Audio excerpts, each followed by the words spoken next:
이번 주에 한 대학에 가서 특강을 하고 나서 학생들에게 질문을 하라고 했더니, 목사님, 기독교는 서양 종교인데 우리가 민족 종교를 섬겨야 되지 않겠습니까? 그런 질문을 하길래 내가 대답을 했습니다. 요즘 민족주의가 때늦게 많이 일어나서 남북 문제도 민족공조, 민족주의 정신 얘기를 많이 하고 있습니다.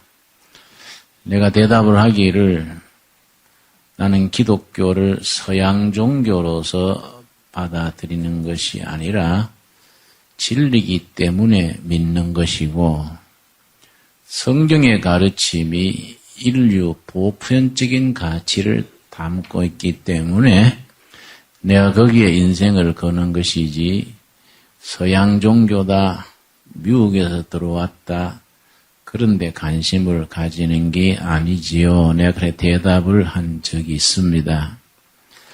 기독교를 서양 종교라고 그렇게 배척하는 기운이 상당히 있습니다. 또 본래는 이스라엘 땅이 서양 땅이 아닙니다. 이스라엘 땅은 지정학적 위치가 아주 특이해서 아시아, 유럽, 아프리카 3대 대륙이 만나는 지점 중에서 아시아 쪽에 속해 있습니다. 그래서 지리적으로는 근동이라 그래서 미들 이스트 아시아 그렇게 부릅니다. 굳이 따지자면은 이스라엘은 지리적으로는 아시아 땅에 속합니다. 그리고 사도 바울이 복음을 전할 때에 처음에는 아시아로 복음을 전하려고 분명히 방향을 잡았습니다. 근데 사도 바울이 아시아로 선교 여행을 떠났는데 성령님이 방향을 돌렸습니다.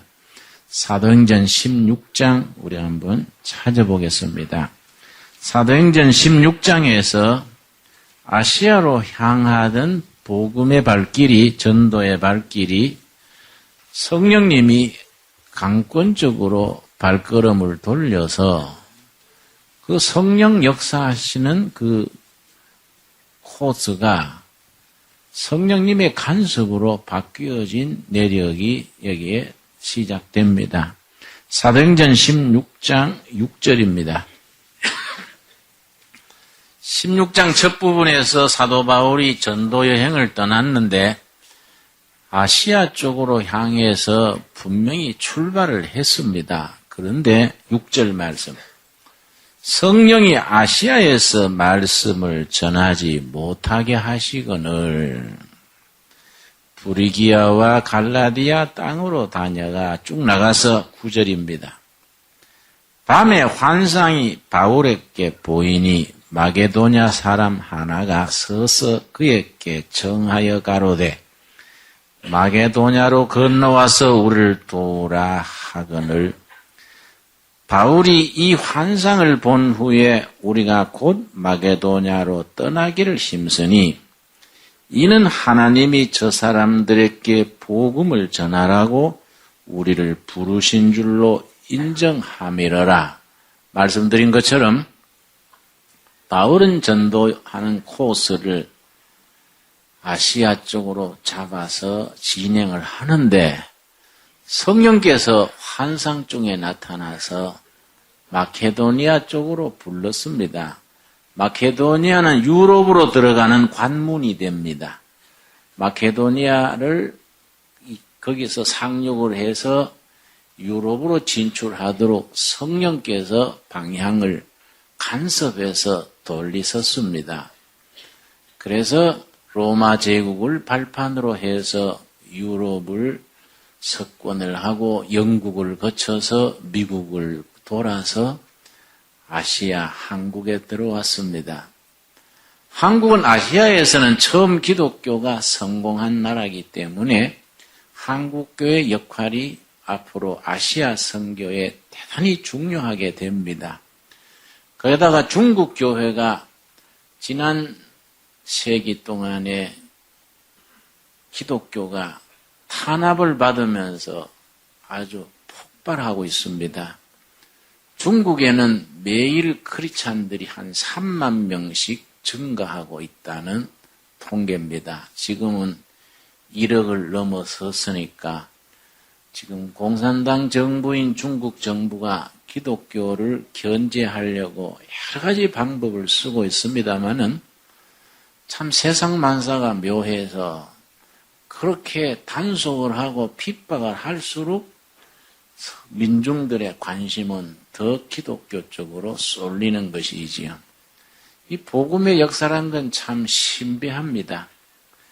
방금 사도행전 16장에서 바울이 아시아 쪽으로 향하는 발걸음을 유럽 쪽으로 돌려서 그렇게 영적인 역사가 코스를 잡혔듯이 중국의 공산당 정부가 서게 된 것은 1949년입니다. 그때 기독교 인구가 불과 500만 정도밖에 되지 않았습니다. 그걸 중국 공산당 정부가 기독교를 철저히 뿌리를 뽑는다고 뽑아서 1960년대 10년 동안 문화혁명이 마무리될 때는 모택동의 안에 강청이 있습니다. 강청이 서방 기자들한테 뭐라고 말했냐면은 지금 중국 땅에는 크리스찬이라고는 한 명도 없다. 그런 얘기를 했습니다.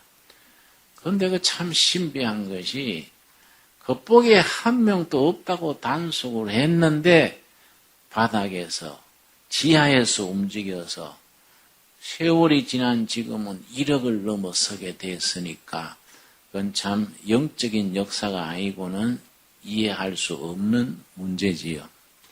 그럼 이제 10년쯤 지나면 북경 올림픽을 지나고 2, 3년 지난 뒤에는 중국의 크리스찬이 2억을 넘어서게 될 것이다. 그렇게 전망을 합니다.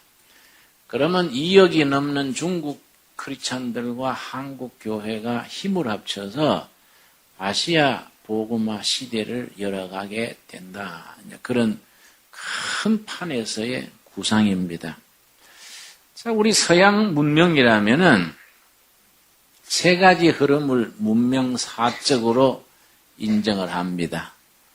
로마의 법 정신입니다. 로마의 법과 질서. 히랍의 이성과 철학입니다. 혹은 이성과 논리입니다. 세 번째는 히브리 예언자들의 그 사회 정의입니다. 요 세 가지가 서양 문명의 3대 주류인데 지금은 그것이 서양 문명으로 국한되지 않고 인류 전체의 보편적인 가치로 지금 넓혀지고 있습니다. 특히 우리 한국은 지난 세월 일본의 식민지 지배를 받고 해방 이후에도 권위주의 정부를 지나면서 법을 지키는 정신이 대단히 빈약합니다. 일제 종살이 할 때는 법을 안 지키는 사람이 애국자입니다.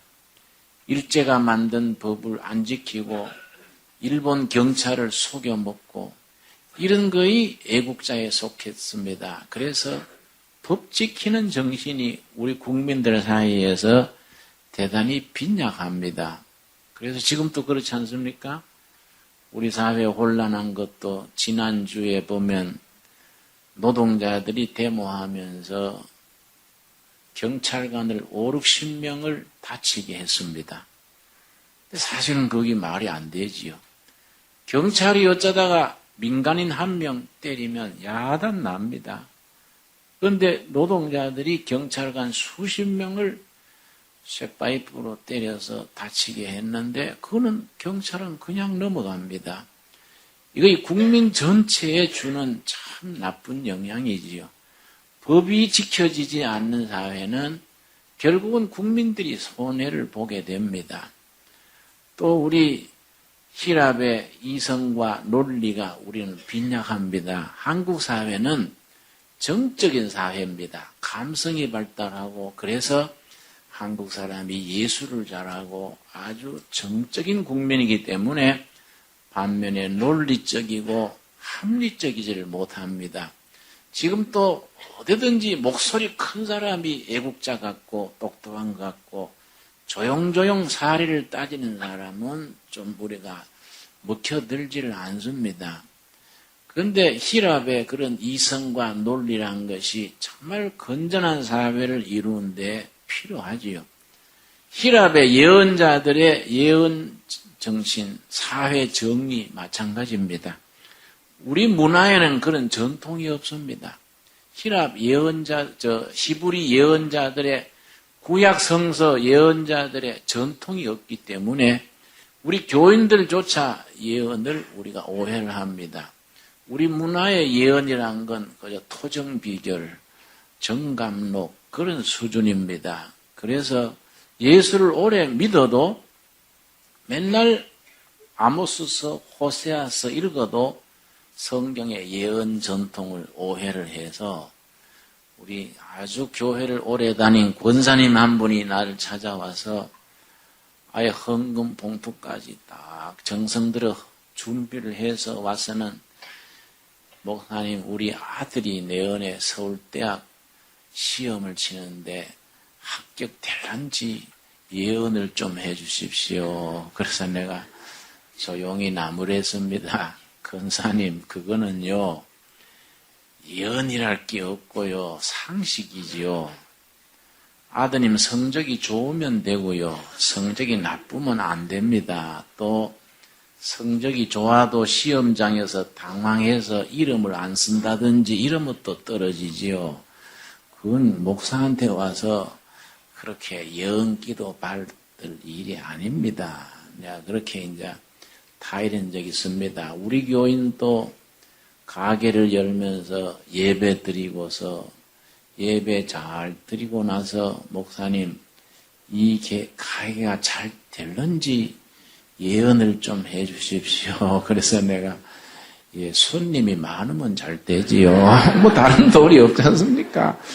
다른 정답이 없습니다, 여러분. 요즘은 일기예보가 좀 잘 맞습니다만은 몇 년 우리 어릴 때 일기예보가 안 맞았죠. 그래서 아주 참 명답인 일기예보가 가끔 있었습니다. 내일 비 오지 않으면 개이겠습니다. 아주 그런 식이죠. 뭐 참 예언이라는 게 우리가 성경적인 예언의 전통이 우리한테 없습니다. 그래서 이 성경적인 예언을 오해를 합니다. 예언자, 선지자라는 것은 다른 게 아닙니다. 하나님의 말씀을 맡아서 전하는 겁니다. 예레미야서 1장 우리 한번 찾아보겠습니다. 예레미야서 1장 1장의 예언자에 대한 성경적인 의미가 젊은 청년 예레미야에게 하나님의 말씀이 임하는 본문입니다. 예레미야서 1장 4절 제가 보겠습니다. 1장 4절 말씀. 여호와의 말씀이 내게 임하니라. 시작을 해서 9절 말씀. 여호와께서 그 손을 내밀어 내 입에 대시며 내게 이르시되 고단 같이 읽겠습니다. 보라 내가 내 말을 너 입에 두었노라. 하나님께서 말씀을 마음에 입에 두는 사람, 하나님의 말씀을 대변하는 사람, 하나님의 대변인이 예언자입니다. 그래서 그 대언자 여러분 이스라엘의 구약의 예언자 전통은 정말 위대한 전통인데 예언자는 크게 두 부분으로 갈라집니다. 첫째는 문서전 예언자, 문서 예언자 둘로 갈라집니다. 문서전 예언자는 초기에 자기 이름으로 예언서를 남기지 않았던 시대 사무엘이 원조입니다. 모든 예언자 운동의 원조는 사무엘입니다. 사무엘을 시작해서 엘리야, 엘리사까지가 문서전 예언자입니다. 그 이후로 문서 예언자는 이제 3기로 나눴습니다. 1기, BC 8세기, 예수님 오시기 전 800년 전 어간, 그때 8세기 제1기입니다. 제2기는 BC 7세기 그 어간입니다. 제3기는 바빌론 포로 시대인 5세기 그때를 말합니다. 문서 예언자의 1기는 이사야입니다. 이사야, 아모스, 호세아, 미가, 이 사람들이 1기 문서 예언자들의 대표인데, 이사야서 6장 보겠습니다. 6장에 보면은 1기 예언자들의 대표 주자가 되는 이사야를 하나님이 부르시던 때의 본문이 6장 3절 제가 보겠습니다. 이사야서 6장 3절 말씀. 서로 창화하여 가로되 거룩하다 거룩하다 거룩하다. 만군의 여호와여 그 영광이 온 땅에 충만하노다. 이 거룩하다 이게 이사야 선지의 핵심입니다. 이사야서에는 거룩하다는 말이 70몇 번이 반복해서 나옵니다. 거룩하신 하나님을 모시고 거룩한 삶을 사는 그게 핵심입니다. 그런데 8절 말씀. 또 내가 또 주의 목소리를 들은 적 이르시되 내가 누구를 보내며 누가 우리를 위하여 갈꼬. 그때 내가 가로되 같이 읽겠습니다. 내가 여기 있나이다. 나를 보내소서. 이사야 선지가 부르심을 입을 때의 본문입니다.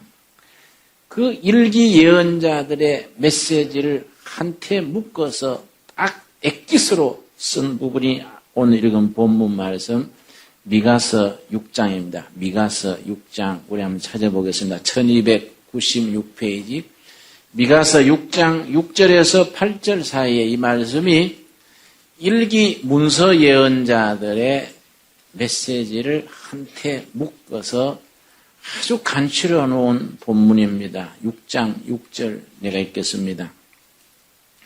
내가 무엇을 가지고 여호와 앞에 나아가며 높으신 하나님께 경배할까? 내가 번제물 1년 된 송아지를 가지고 그 앞에 나아갈까? 여호와께서 천천의 수양이나 만만의 강수 같은 기름을 기뻐하실까? 내가 번제물 내 허물을 위하여 내 맏아들을, 이거는 옛날 인신공양, 자식을 신 앞에 바치던 그런 이방 종교의 그런 습관을 말하는 겁니다. 자식을 하나님께 바칠까? 무슨 1년 된 송아지를 바칠까? 뭐를 가지고 하나님 앞에 나가면 하나님이 기뻐하실까? 그러다가 8절이 핵심입니다. 8절. 8절 속에 예언자들의 전하던 메시지를 딱 3가지로 간추려서 한 구절 속에다가 적고 있습니다. 이것이 히브리 예언자 전통의 핵심이 됩니다. 8절. 사람아 주께서 선한 것이 무엇임을 너게 보이셨나니 여호와께서 가장 기뻐하시는 것 선한 것이 뭐라는 걸 가르쳐 주셨다. 여호와께서 너게 구하는 것이 첫째 오직 뭡니까? 공의를 행하며 사회 정의, social justice. 아모스입니다. 아모스 성지의 사회 정의입니다. 그 다음 뭡니까? 인자를 사랑하며 호세아의 사랑입니다. 사랑. 호세아의 사랑과 자비입니다. 사랑과 자비. 세 번째, 겸손히 너 하나님과 함께 행하는 것, 이사야의 거룩입니다. 거룩하신 하나님을 모시고 거룩하게 사는 하나님과 동행하는 삶. 하나님은 요 3가지를 기뻐하신다. 하나님이 바치려 하거든 양잡아 바치려 하지 말고 기름 바치려 하지 말고 자식을 공양하는 것도 아니다. 3가지를 가지고 나오느라 바로 공의, 아모스의 사회 정의, 그 다음 인자, 호시아의 사랑과 자비. 세 번째 뭡니까? 겸손히 하나님과 동행하는 이사야의 거룩한 삶. 이것을 하나님이 기뻐하신다. 이것이 모든 예언 활동 중에 중심 메시지라는 거, 특별히 일기에서 이걸 가득가득 강조하면서 너희가 이걸 가지고 나와서 회개해라. 그러면 하나님이 너희를 살려주신다 했는데 백성들은 점점 빗나가고 지도자들은 점점 허탄한 데로 나갔습니다. 그래서 북이스라엘이 멸망했습니다. 북이스라엘이 멸망하고 남쪽 유다가 남았습니다. 그 남쪽 유다에 등장한 2기 예언자가 예레미야입니다. 1장 9절 아까 읽은 말씀 되돌아가겠습니다. 예레미야서 1장 9절 말씀 거기에 하나님께서 이제 안마하고 남은 남쪽 유다한테 지금 예레미야라는 예언자를 보내시고서 하시는 말씀이 9절 말씀. 여호와께서 그 손을 내밀어 내 입에 대시며 내게 이르시되 보라 내가 내 말을 너 입에 두었노라. 그 다음 10절이 요점입니다. 10절. 이 속에 예언자가 행해야 될 시대적인 과제, 아울러 오늘날 교회가 이 시대 이 땅에서 행해야 될 역사적 사명, 이 속에 또 들어있습니다. 10절 말씀. 보라 내가 오늘날 너를 열방 만국에 세우며 너로 첫째 뭡니까? 뽑으며 잘못된 제도를 뽑아버리는 겁니다. 파괴하며 잘못된 가치관을 무너뜨리는 겁니다. 세 번째 파멸하며 그릇된 질서를 허물어뜨리는 겁니다. 그리고 넘어뜨리며 거기까지가 세상 운동권의 장기입니다. 뽑아버리고 무너뜨리고 파멸하고 걷어치우는 것은 세상 운동권이 잘합니다. 저는 70년대 한 10년 운동권 뒤따라다니다가 10년 만에 깨달은 것이 세속 운동권한테 우리 민족의 미래를 맡길 수는 없겠구나. 그걸 결론입니다. 결론. 그래서 교회 안으로 공동체하고 교회 일로 안으로 들어온 겁니다. 고담을 못하는 게 고담. 세상 운동권은 주사파든지 운동권이든지 무슨 이름을 붙이든지 거기까지는 합니다. 파괴하고 파멸하고 넘어뜨리는 것까지는 합니다. 정권을 교체하는 것까지는 하고 체제를 바꾸는 것까지는 하는데 고담이 보자. 고담 뭐라 그랬습니까? 건설하며 심게 하였느니라. 건설하기 위해서 무너뜨려야 되는데 무너뜨려 놓고 세우지 못하면은 혼란에 빠집니다.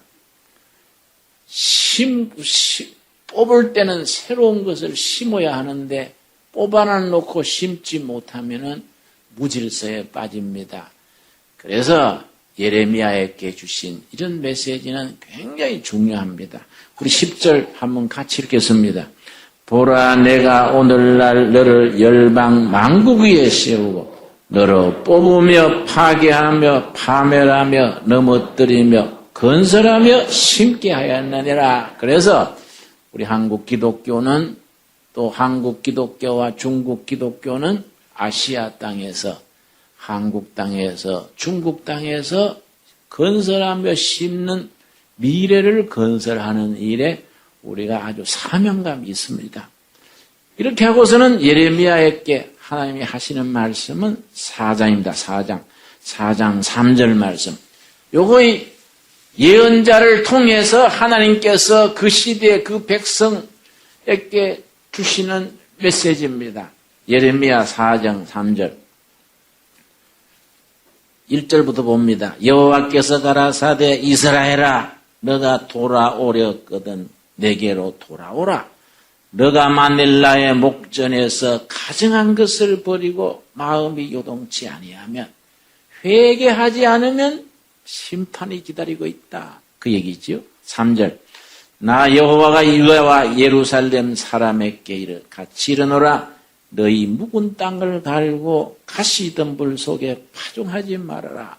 마음밭을 말하는 겁니다. 국민의 정신상태, 가치관, 마음밭을 갈아다 새롭게 뒤집어라.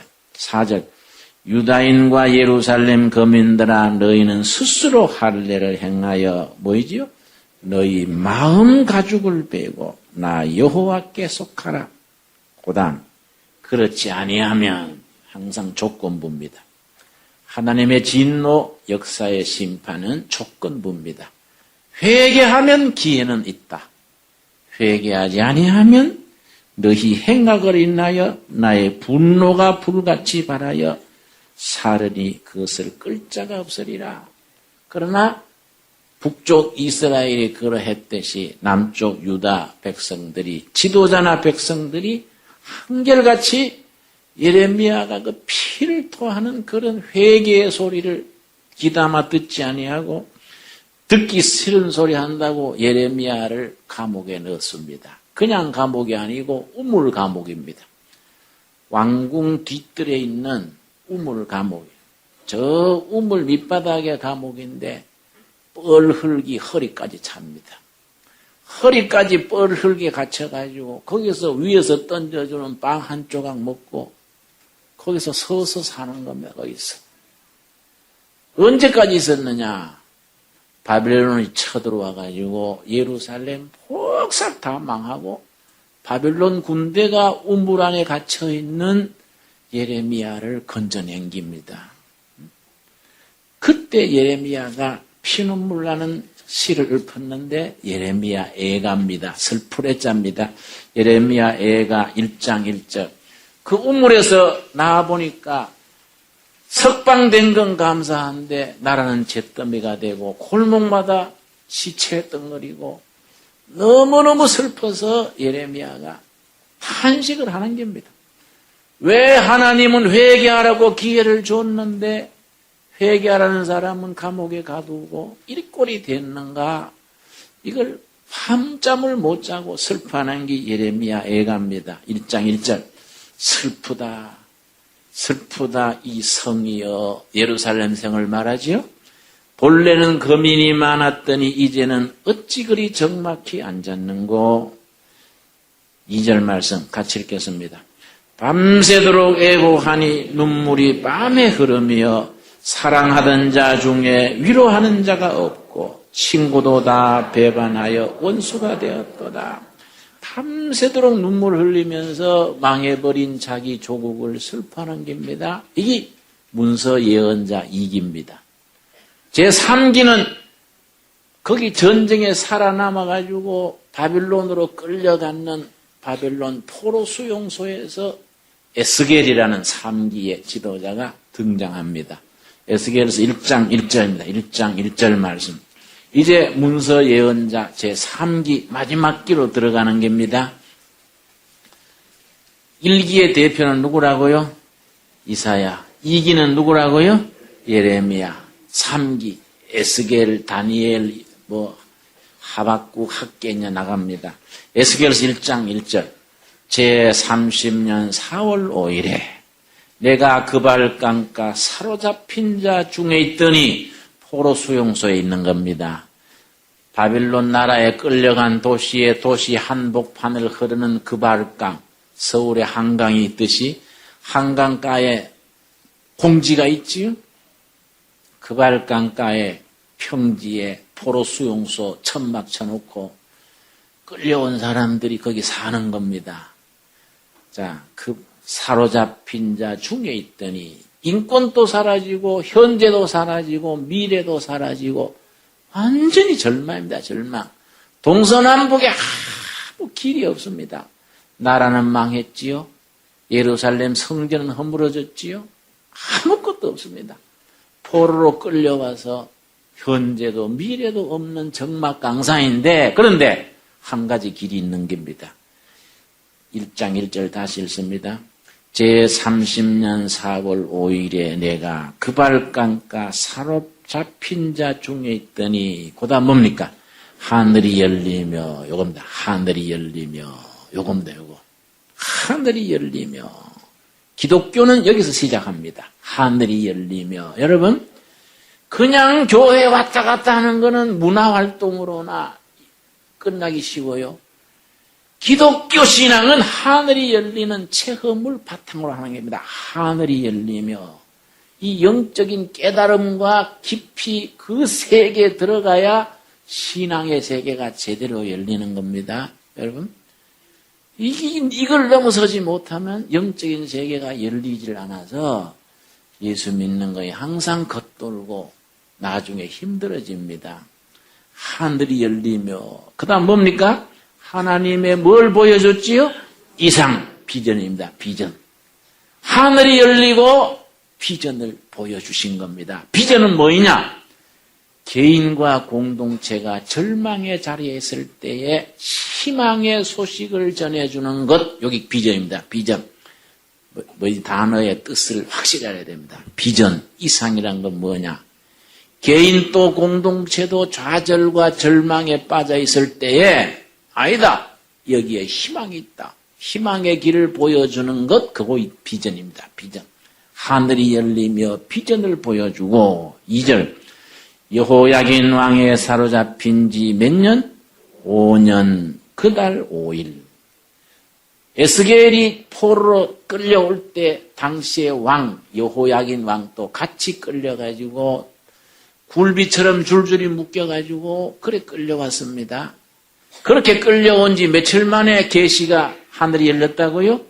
5년 닷새 만에 하늘이 열리고 비전을 보게 됐는데 그 다음 3절 갈대아 땅 그발 강가에서 나라 이름은 바벨론이고 종족으로 말하면 갈대아족입니다. 갈대아 땅 그발 강가에서 여호와의 말씀이 부시 아들 제사장 나 에스겔에게 특별히 임하고 말씀이 임하고 여기 핵심입니다. 에스겔서의 핵심되는 말씀이 임하고 49번 반복 나옵니다. 말씀이 임하고 여기 중요한 게입니다. 왜냐? 옛날 나라 망하기 전에는 예루살렘 성전에 계신 하나님 찾아가서 제사 지내면 됐습니다. 지금은 예루살렘 성전 사라져버리고 나라도 없어지고 제사장도 사라졌습니다. 하나님하고 어떻게 통합니까? 직통. 하나님의 말씀이 직통으로 임하는 겁니다. 그래서 말씀이 임하고 에스겔서에 몇 번 나온다고요? 무려 49번 말씀이 임하고 고담 우리 3절 같이 읽겠습니다. 갈대아 땅 그발 강가에서 여호와의 말씀이 부시의 아들 제사장 나 에스겔에게 특별히 임하고 여호와의 권능이 내 위에 있으니라. 여호와의 권능, 능력입니다. 능력. 말씀이 임하고 능력이 임해서 각박한 현실을 이길 수 있는 힘을 줬다.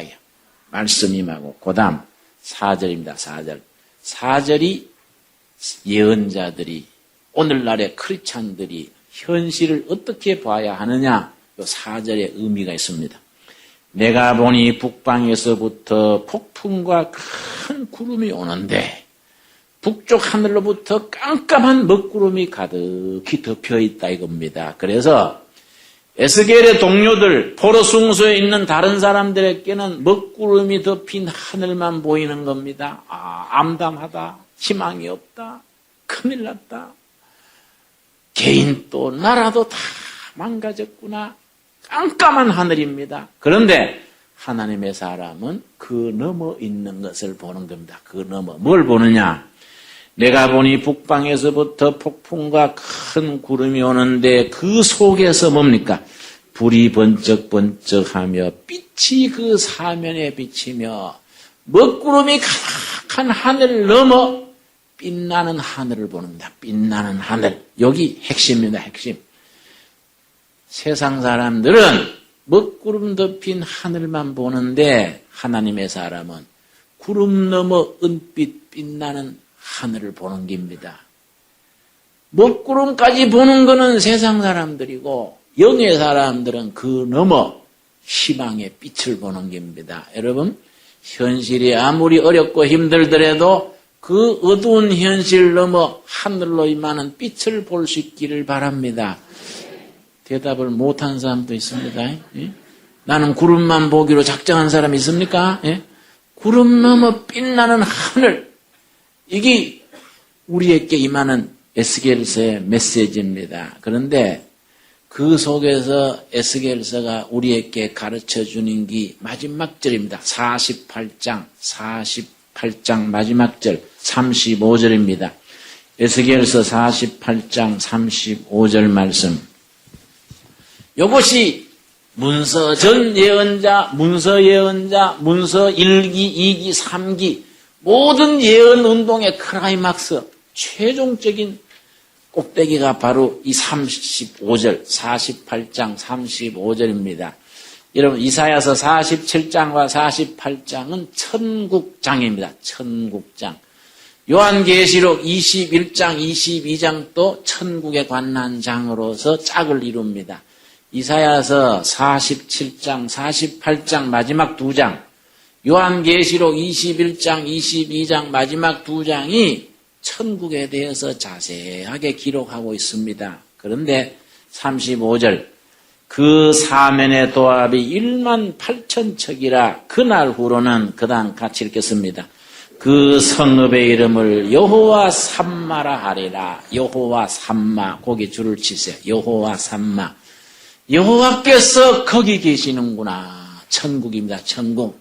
이게 왜 중요하냐면은 과거에 예루살렘 성에서 예루살렘 성전에 제사 지낼 때는 하나님이 예루살렘 성전에 계신 줄 알았습니다. 솔로몬이 지은 웅장한 성전에 하나님이 계신 줄 알았고, 거기에 양 잡고 소 잡아가지고 제사장한테 양 바칠 때는 제사장을 통해서 하나님 만난 줄 알았습니다. 그런데 나라는 사라지고 제사장도 사라지고 예루살렘 성전도 사라지고 제사도 없어졌습니다. 지금 하나님께로 어떻게 갑니까? 여러분, 이게 아주 피를 토하는 겁니다. 하나님이 계신데 예루살렘 성전이 왜 망하냐요? 왜 망하냐? 바벨론 군대가 뭐인데 하나님의 성전이 허물어지냐 이거죠. 옛날에는 하나님의 종 제사장들이 하늘 밑에 최고인 줄 알았는데 그 제사장들도 같이 묶여가지고 끌려가고 살려달라고 애걸 하고, 이게 무슨 꼴이냐요. 아, 우리 하나님 어떻게 된 건가? 바벨론 하나님이 더 센가? 옛날 고대 사회는 이 민족 저 민족 전쟁을 하면은 신이 센 쪽이 이긴다고 생각했습니다. 도저히 여호와 하나님이 제일 세야 되는데 바벨론한테 짓밟혀서 이게 뭐이냐? 하하. 이제 세상 바라보던 눈, 예루살렘 성전 쳐다보던 눈, 왕이나 제사장 쳐다보던 눈이 하늘을 쳐다보는 겁니다. 하나님을 보는 겁니다. 여호와 삼마. 아하, 천국 소망이 있구나. 땅의 끝은 안고다이구나. 천국이다. 천국 소망. 그래서 여호와 삼마. 하나님이 하늘에 거기 계시는구나. 땅에서 하늘로 눈이 달라지는 겁니다. 그 하늘에서 뭐이 임하느냐? 47장입니다. 에스겔 47장. 하늘에 하나님이 계시는 여호와 삼마, 그 보좌로부터 이 땅에 우리들에게, 노예 생활하는 우리들에게 임하는 복음의 빛이 있다. 하늘로 임하는 능력이 있다. 입니다. 47장 1절. 그가 나를 데리고 전문에 이르시니, 하나님의 보호자가 계시는 성전입니다. 여호와 삼마 성전, 그 문외로 이르시니, 전의 전면이 어딜 향했다고요? 동을 향하였는데, 여러분 상징적으로 천국 갈 때 정문이 어느 쪽에 있다는 겁니까? 동쪽으로 가야지 북쪽으로 하면 문이 없습니다. 응? 동쪽으로, 응? 동쪽으로 문이 나 있다. 문을 향하였는데 그 문지방 밑에서 뭐이 나옵니까? 은혜의 생명수입니다. 생명수, 은혜의 강물입니다. 은혜의 물이 여호와 삼마, 하나님의 보호자가 있는 그 문지방 밑에서 흘러내려서 어디까지? 우리들한테 온다. 노예 생활하는 그발강 강가에서 희망을 잃고 깜깜한 절망 생활을 하고 있는 백성들 가슴으로 은혜의 강물이 흘러온다. 이게 감이 잡힙니까? 예? 어떻게 해요? 띵하고 잠만 옵니까? 응? 이 마음속에 닿아야 돼. 3절 말씀. 그 사람이 손에 줄을 잡고 은혜를 재는 줄입니다. 동으로 나아가며 일천척을 청량한 후에 자척자입니다. 은혜를 재는 줄로 쟀더니 일천자를 쟀는데 나로 그 물을 건너게 하시니 물이 어디까지 왔습니까? 발목. 첫 단계 은혜가 발목까지 왔습니다. 발목까지. 은혜 조금 발을 당긴 겁니다. 은혜 강물을 당겼습니다. 4절 다시 일천척을 청량하고 나로 물을 건너게 하시니 어디까지 왔습니까? 무릎까지 왔습니다. 무릎을 꿇어 하나님 나는 부족한 자입니다. 기도하는 겁니다. 하나님 나를 불쌍히 보십시오. 무릎 꿇는 겁니다. 그거 머물면 안 되지요? 일어서 보면 그만이지 않습니까? 그 다음 무릎에 오르고 다시 일천척을 청량하고 나로 물을 건너게 하시니 어디까지 왔습니까? 허리에 오르고 거기까지 오면 이제 영적으로 이제 제대로 선 겁니다. 은혜의 강물이 허리까지 왔다는 말은 하나님께 나를 맡기는 신앙을 말합니다. 그래서 영어로는 believing is trusting. 믿는다는 건 맡기는 거다. 신뢰하고 맡기는 거다. 내 가정도 직업도 사업도 맡기는 거다. 믿는다는 것, believing is trusting. 내 삶을, 내 비즈니스를 맡기는 거다. 그 다음 허리에서 끝나면 안 됩니다. 한 단계 더, 한 단계 더. 한 단계 이제 졸업반까지 가는 겁니다. 5절이지요. 우리 같이 읽겠습니다. 다시 일천척을 청량하시니 물이 내가 건너지 못할 강이 된지라 그 물이 창이라여 헤엄할 물이요 사람이 능히 건너지 못할 강이더라. 은혜 충만한 은혜의 바다에 마음껏 은혜를 누리고 사는 겁니다. 아주 자유함을 누리고 은혜 바다에 은혜 충만, 기쁨 충만, 자유 충만, 성도들의 충만한 은혜가 어디서부터 그 물이 옵니까? 여호와 삼마, 하나님의 보호자가 있는 그 문지방 밑에서 우리 종살이하는 이 땅의 좌절과 억압과 아픈 상처를 가지고 살아가는 우리들에게 하늘 보호자로부터 은혜의 강물이 지금 흘러온다는 겁니다. 처음에는 어느 단계까지? 발목. 두 번째는 무릎. 세 번째는 허리. 마지막으로 완전히 은혜 충만. 그 은혜 충만한 자리까지 우리 모두 함께 나아갈 수 있기를 바랍니다. 기도하겠습니다. 주님 은혜를 감사드립니다.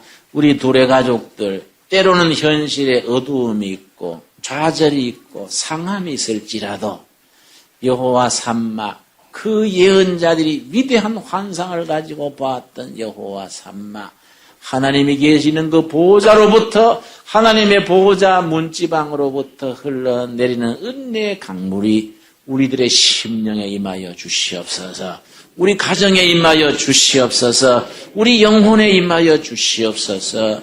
발목에서 차서 무릎까지 오게 하시며 무릎에서 더 자라서 허리까지 오게 하시며 온 몸과 삶을 자유함 속에 누릴 수 있는 은혜 충만의 자리까지 나아가게 하여 주시옵소서. 그리하여 여호와 삼마 하늘 보호자에서 우리를 이끄시는 하나님의 품에 우리를 맡기고 자유함을 얻게 하옵소서. 예수님 이름 받들어 기도드렸사옵나이다. 아멘.